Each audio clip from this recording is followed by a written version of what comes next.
ቀይ መስመር ያልነውን ሌብነት ቀይ ምንጣፍ አርገውታል። ቀይ ምንጣፍ አርገው በነፃነት የሚንሸራሸሩበት ሰዎች እየተፈጠሩ ሄደዋል። ሌብነትን የለመደ እጅ ተቆርጦም ቢሆን መንቀሳቀሱ አይቀር። ትርጉም ሊሰጠው የሚገባና ትኩረት ሊሰጠው የሚገባ የወንጀል ሊባክን የነበረ ማዳን ተችሏል።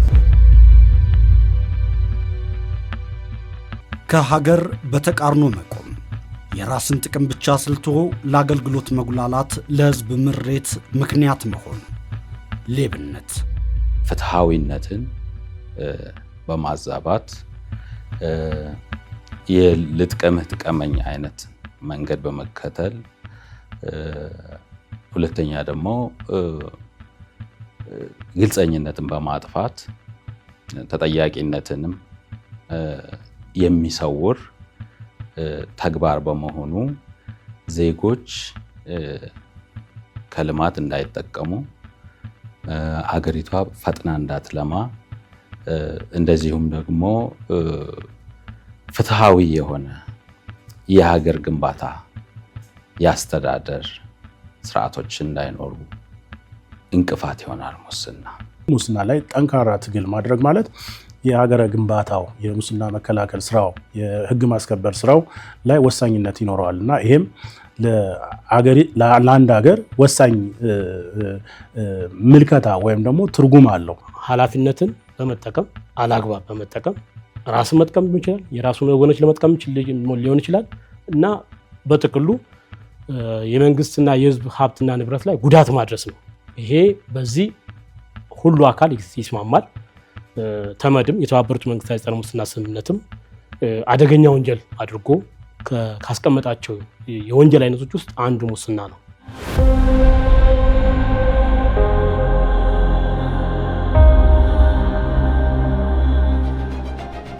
ሀገርን የሚያፈርሰው ድንበር አቋርጦ የመጣ የውጭ ጠላት ወይም የሚተኮሱ የጦር መሳሪያዎች ብቻ አይደሉም። ከድንበር ወረራ ይልቅ የከፋ፣ ከጥይት ይልቅ በጥልቅ የሚጎዳ፣ የሀገርን መሰረት ከስሩ እየቦረቦረ የሚጥል ወረርሽኝ አለ፣ ሌብነት። ኢትዮጵያ ውስጥ ፋይል በእግሩ አይሄድም የሚለው ቋንቋ ኮመን ቋንቋ ነው። ፋይል በእጅ ብቻ ነው የሚሄደው፣ በእግሩ አይሄድም። ሌብነት ልምምዱ ብቻ ሳይሆን እንደ መብት መወሰዱ አደገኛ ነገር ነው። ሌብነት የኢኮኖሚ ነቀዝ ነው፣ የእድገት ነቀርሳ ነው። በምሰራበት አካባቢ ለአንድ ለ6 ወር እንደው መሬት ዘርፍ ላይ በመደብ ከዛ በኋላ ይለቃለሁ ብሎ የተናገረ ሰው አስታውሳለሁ። እንግዲህ ሙስና የሚበዛባቸው አካባቢዎች መሬት፣ ትልልቅ የመንግስት ግዢዎች፣ እንደዚህ በመስተንግዶ ላይ ሰርቪስ አገልግሎት ሰጪዎች አካባቢ፣ ከዛ ባሻገር ደግሞ በፍትህም አካባቢ ሙስና የማይደርስበት ቦታ የለም። ሙስና በታሪክ አጋጣሚ ሁሉ እንደተረጋገጠ የመንግስት አስተዳደርን ጀርባ የሚያጎብጥ፣ የብሔረ መንግስት ህብረትን የሚፈታተንና የዜጎቹን ተስፋ የሚያከስም አደገኛ ስጋት ነው። ይህ አደገኛ ስጋት የተራ ሰዎች የሥነ ምግባር ጉድለት ብቻ አይደለም። በሌብነት ድሃ ይበደላል፣ ፍትህ ይጓደላል። መደመር ይህንን አደገኛ ተግባር የሀገርና የዜጎችን ቁሳዊ፣ ስነ ልቦናዊና የእውቀት ካፒታል የሚያኮስስ ትልቅ አደጋ ይለዋል። ሌብነት ልጓም ካልተበጀለት ህዝብ በመንግስት ላይ ያለው እምነት እንዲሸረሸር፣ በዜጎች መካከል ያለው ትምምን እንዲላላ፣ የሀገር ፍቅር ስሜት እንዲረግብ የማድረግ ክፉ ውጤት ያለው ነው። ሌብነትና ህገወጥ የፋይናንስ ፍሰት የደሃ ሀገራትን የሀብት ምንጭ ይመጣሉ፣ እድገትን ያቀጭጫሉ። የዜጎች የዕለት ተዕለት ጥረት፣ የተማሪዎች ዕውቀት፣ የገበሬው ላብና የወጣቱ የፈጠራ አቅም በጥቂት ብልጣብልጦች ይበዘበዛል። በዜጋ ደረጃ ሙስና የሥራ ባህልን ይገድላል። በጥረትና በእውቀት የመበልጸግ ፍላጎትን አጥፍቶ በአቋራጭና በሕገ ወጥ መንገድ የመበልጸግ እኩይ አስተሳሰብ እንዲነግስ ያደርጋል። የሀገረ መንግሥት ግንባታው ሂደት ላይም ዘመደኝነትና ጎጠኝነት በማንገስ ዜጎች በአገራቸው ላይ ፍትሕ ማጣት እንዲሰማቸውና የባዕድነት ስሜት እንዲያድግባቸው ያደርጋል። የመደመር መንግሥት በተግባርና በንግግሩ ሌባ ጠልነቱን አረጋግጧል። ከለውጡ ዋዜማ ጀምሮ እስከ ዛሬ የተለያዩ እርምጃዎችን ወስዷል። አንድ ባንድ እንመልከት። ሙስናን ጸረ ሙስና ተቋም በመመስረት ብቻ መከላከል እንደማይቻል ተረድተናል። መጋቢት 24 2010 ዓ.ም ጠቅላይ ሚኒስትር አብይ አህመድ በመጀመሪያ የመርሃ መንግሥት ንግግራቸው አንድ አዲስ ነገር አስተዋወቁ። ሙስና ተብሎ ሲሽሞነሞን የነበረው የሕዝብ ምሬት ምክንያት ሌብነት በሚል የግብር አቻ ቃሉ ጠሩት። በመደመር ተከታታይ መጽሐፎች የሥርዓትና የሀገር ስጋት ሆኖ በተጠቀሰው ሌብነት ላይ በርካታ ሕጋዊ ተቋማዊና ተግባራዊ እርምጃዎች መወሰዳቸው ቀጠለ። ሙስናን በተሸፈነ ቋንቋ ከመጥራት ይልቅ ሌብነት በሚል ቀጥተኛ ስሙ በመጥራት ትግሉ ግልጽ ቅርጽ እንዲይዝም ተደረገ። ለመሆኑ የለውጡ መንግሥት በሌብነት ላይ ምን እርምጃዎች ወሰደ? ይህስ ምን ውጤትን አመጣ? ሌብነት ብሎ ይጠሩታል ክቡር ጠቅላይ ሚኒስትር። እኔ በዛ እስማማለሁ። ለምንድን ነው የምስማማው? በሕጋችን ውስጥ ፔቲ ኮራፕሽን እና ግራንድ ኮራፕሽን የሚባሉ ነገሮች ነበሩ። በዛ አካባቢ በምትሰራበት ጊዜ ሙስና ከፋፍለህ መታገል ስትጀምር ያቺ ትንሿ እያደገች ትልቁን ግን አንተ እየቀጣ ትሄዳለህ። ይሄ ሲስተም ይሆንና ሀገሪቱን ያዳርሳል፣ ህዝቡን ያዳርሳል። ጉቦ ሳትሰጥ የሆነ ግዢ መፈጸም አትችልም። ሰነድ በመሰወር የሀገርን እድገት ከማቀጨጭ አልፎ የሀገርን ሉዓላዊነት ደግሞ አሳልፈ ትሰጣለህ ማለት ነው። በግልጽ ተቀምጧል። የ10 ዓመት እቅዳችን እስከ 22 ከ2013 እስከ 2022 ድረስ ያለው የመንግስት አጠቃላይ የመሪ እቅድ ማለት ነው። እዛ ውስጥ አንዱ የሙስና ጉዳይ ሆኖ መቀመጡ በራሱ ትኩረት የተሰጠው መሆኑን ማየት ይቻላል። አንደኛ የፖለቲካ ቁርጠኝነትም አለ።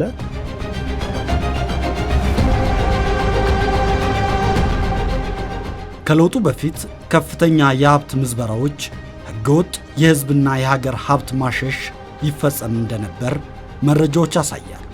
በአዲስ አበባ ባለቤት አልባ ህንፃዎች ጀርባ የተፈጸሙ ስውር የወንጀል ተግባራትም የአደባባይ ነፋስ ይነካቸው ጀምረዋል። ይህንን ስር ሰደድ ወንጀል በሕግ ለመግራት መንግሥት አዲስ አዋጆች አወጣ። ይህም ሌብነትን ለማስቆም የወጣውና የፌዴራል ጸረ ሙስናና ስነ ምግባር ኮሚሽንን እንደገና ያዋቀረው አዋጅ ቁጥር 1236 2013 በመባል ይታወቃል። ከዚህም ሌላ በ2017 የወጣው በሕገወጥ መንገድ የተገኘ ሀብትን የማስመለስና የመውረስን ሥልጣን የሚሰጠው ሕግ የሚጠቀስ ነው። ይህ ሕግ የወንጀል ፍሬ ሀብትን የማስመለስ አሰራር በልዩ ትኩረት ተግባራዊ ያደረገ። የተወሰዱ እርምጃዎች የተሰረቁ ንብረቶች ራሱ ባለቤት ያጡ እና በኋላ መንግስት ደርሶባቸው የመንግስት የሆኑ አንዳንዶቹ ደግሞ ራሳቸውም ጥለው የጠፉበት ሁኔታ የተገኘ አለ። ሰርቆም የጠፋ አለ። በርካታ የህግ ማሻሻያዎች ተደርገዋል። የጸረ ሙስና ትግሉን የሚደግፉ ማለት ነው። ለማሳያ መውሰድ ይቻላል። የሀብት የንብረት ማስመለስ አዋጅን መውሰድ ይችላል። አምና የወጣው የአዋጅ ቁጥር 1364 2017 በርካታ ጉዳዮችን ደንግጎ የወጣ አዋጅ ነው። ይሄ በስፋት ሰፊ ውይይት የተደረገበት ነው ነገራችን ላይ እና ይሄ ቀደም ሲል የመንግስት መስሪያ ቤት ሰራተኞች፣ የመንግስት ሰራተኛ፣ የመንግስት ኃላፊ የሚለውን ማንኛውም ዜጋ ከህግ አግባብ ውጭ ሀብት ካፈራና ያልተገባ ጥቅም ካገኘ በዚህ አዋጅ መሰረት ተጠያቂነት ማረጋገጥና ሀብቶች ህገወጥ ሀብትን የመቆጣጠር እና የማስመለስ ለህዝብ ጥቅም እንዲውል የማድረግ ስራዎች የሚያወሳ ኢሹ ያለበት እና ሰፊ ሀሳቦችን የያዘ አዋጅ ቁጥር 1364 ወጥቶ ተግባራዊ ሆኗል። ይሄ ትልቅ አንድ እምርታ ነው። አንድ የህግ ማሻሻያ ሪፎርም። ተቋማት ነፃና ገለልተኛ ናቸው። ይሄ ያንስብኛል ይሄ የሚል ነገር አይደለም። ምናልባትም በሙሉ አቅም ካለመተግበር የሚመነጭ ክፍተት ይኖር እንጂ ለተቋማት የተሰጠው ስልጣን በጣም ሰፊ ነው። ለምሳሌ የመከላከሉን ብንወስድ በጣም ሰፊ ነው። ያስተምራል፣ ይከላከላል፣ ወንጀለኛ ሆኖ ሲያገኘው ደግሞ ለህግ አካላት አስተላልፎ ይሰጣል። ከዛ አኳያ በጣም በህግ ማስከበሩ ሄደ ከምታድነው በላይ ሀብት ማዳን ተችሏል።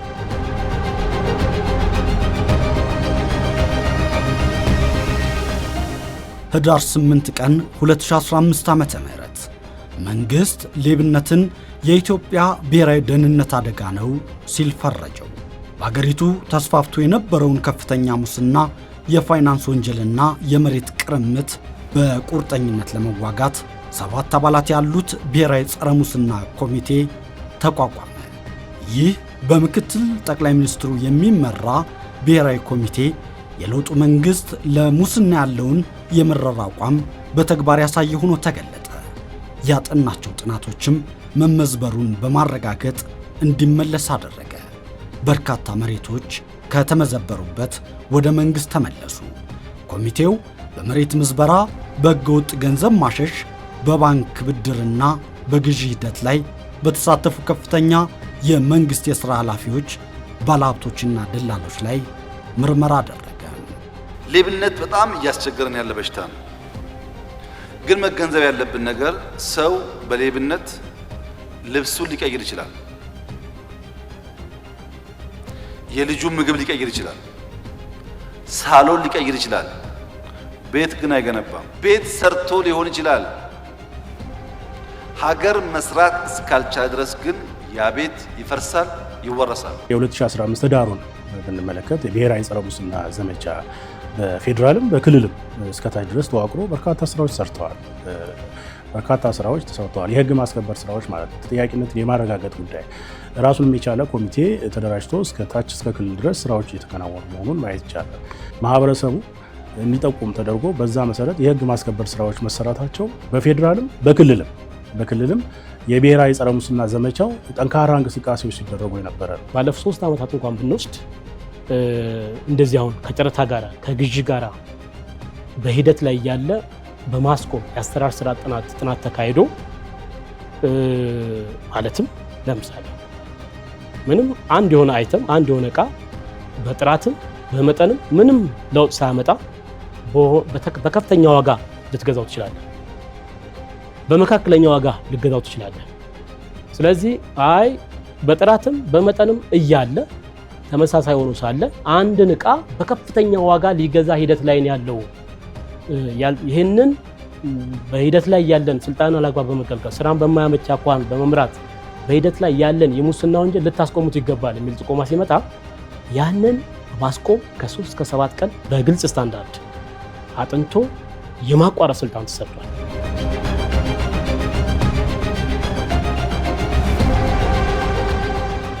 ከለውጡ በፊት ህዝብ በምሬት ያነሳቸው ከነበሩ ጉዳዮች መካከል የጥቅም ቡድኖች ኮንትሮባንድን ጨምሮ በሌሎች የሀገርን ጥቅም በሚጎዱ ህገወጥ የአሻጥር መረቦች ይሳተፋሉ የሚለው ይገኝበታል። በዚህም ከመደበኛው የፋይናንስ ስርዓት ውጭ የሚንቀሳቀሰው ገንዘብ በዛ። የጥቁር ገበያው መደበኛ ገበያውን በማኮሰስ ቆየ። መንግስት ከባንክ ስርዓት ውጭ የሚንቀሳቀሰውን ህገወጥ ገንዘብ ለመቆጣጠር የኮንትሮባንድንና የሙስና ገንዘብን ዋጋ ለማሳጣትና የታክስ ስወራን ለመከላከል የብር ኖት ቀየረ። ይህም በህጋዊነት ሽፋን ወደ ዝውውር ለማስገባት የታቀደውን ተንኮል አከሸፈው። ይሄ ብቻ አይደለም። የህግ ማሻሻያዎች በርካታ የህግ ማሻሻያዎች ተደርገዋል። የጸረ ሙስና ትግሉን የሚደግፉ ማለት ነው። መንግስት ከለውጡ ወዲህ ሌብነትን ለመከላከል ከወሰዳቸው ቆራጥ እርምጃዎች ሌላኛው አገልግሎትን ማዘመን፣ ለሌብነት ሊዳርጉ የሚችሉ አሰራሮችን መለወጥ ነው። የሙስናን ቀዳዳ በዘላቂነት ለመዝጋት የመንግስት አገልግሎትን ከሰው ንክኪ ነፃ ማድረግ እንደ ዋና ስትራቴጂ ተወሰደ። የንግድ ፍቃድ፣ የታክስ ክፍያ፣ የትራፊክ ቅጣትና የፋይናንስ አሰራሮች በዲጂታል አማራጮች፣ በቴሌብር፣ በባንክ መተግበሪያዎችና በኢሰርቪስ እንዲተኩ በመደረጉ ለዚህ የጸረ ሌብነት ትግል እንደ ሌላኛ ምዕራፍ ገላጭ የሚወሰድ ነው። የዋን ስቶፕ ሰርቪስ ይሄ በተለይ አሁን ሞሰብ ብለን የምንጠራው አገልግሎቱን ማቀላጠፍ፣ አገልግሎቶቹ ደግሞ ኦፕን ኢንድድ እንዲሆኑ በማድረግ የተጀመሩ ስራዎች አንድም ሙሰኞችና ሌሎቹ የሚገናኙበትን በር ዝግ በር አስቀርቷል ብዬ ነው የማስበው። በሌላ መንገድ የዲጂታል እና ዲጂታላይዜሽን አሰራሮች በቴክኖሎጂ የታገዘ የመንግስታዊ መዋቅር እንዲዘረጋ መደረጉ ደግሞ በጣም ጥሩ ነው።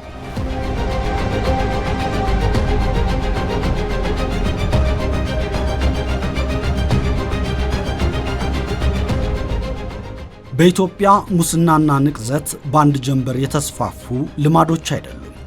ብርሃኑ ድንቄ በቄሳርና አብዮት መጽሐፋቸው ይጎጂ ልማድ ማህበረሰባዊ ይሁንታ አግኝቶ እንደ ጀብድ የሚታይበት ዘመን እንደነበር ያስታውሳሉ። ይህንን በዘመንና በትውልድ ቅብብሎሽ የመጣን ደዌ ከስሩ መንቀል የሚቻለው ትውልድ ሲታሰብ ነገን መስራት ላይ ሲተኮር ነው። ሙስናን በሕግና በኃይል ብቻ ማሸነፍ አይቻልም። ትምህርትና እውቀት ባልተስፋፋበት ሀገር ሌብነት ይሰለጥናል። የመንግስት፣ የግል፣ መንግስታዊ ያልሆኑ ድርጅቶች፣ የሃይማኖት ተቋማት እንዲሁም ማህበራት የሌቦች መሰማሪያ፣ መገልገያና መሸሸጊያ ይሆናሉ። ዘላቂው መፍትሄ አእምሮና አስተሳሰብን በመቀየር እንዳይፈጸም ማድረግ ነው። መንግስት በአዲሱ የትምህርት ስርዓት የሌብነትን ውጉዝነት አካቶ አዲሱን ትውልድ እያስተማረ ይገኛል።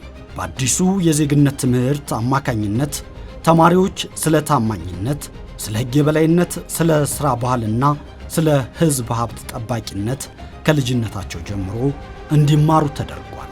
በተጨማሪም አካታይ ትምህርትን በማስፈን ልዩነቶችን አክብረውና እኩል እንደሆኑ አምነው እንዲያድጉ መደረጉ ለሙስና ዋና ምንጭ የሆነውን ዘመደኝነትና ጎጠኝነት ከስሩ ያደርገዋል።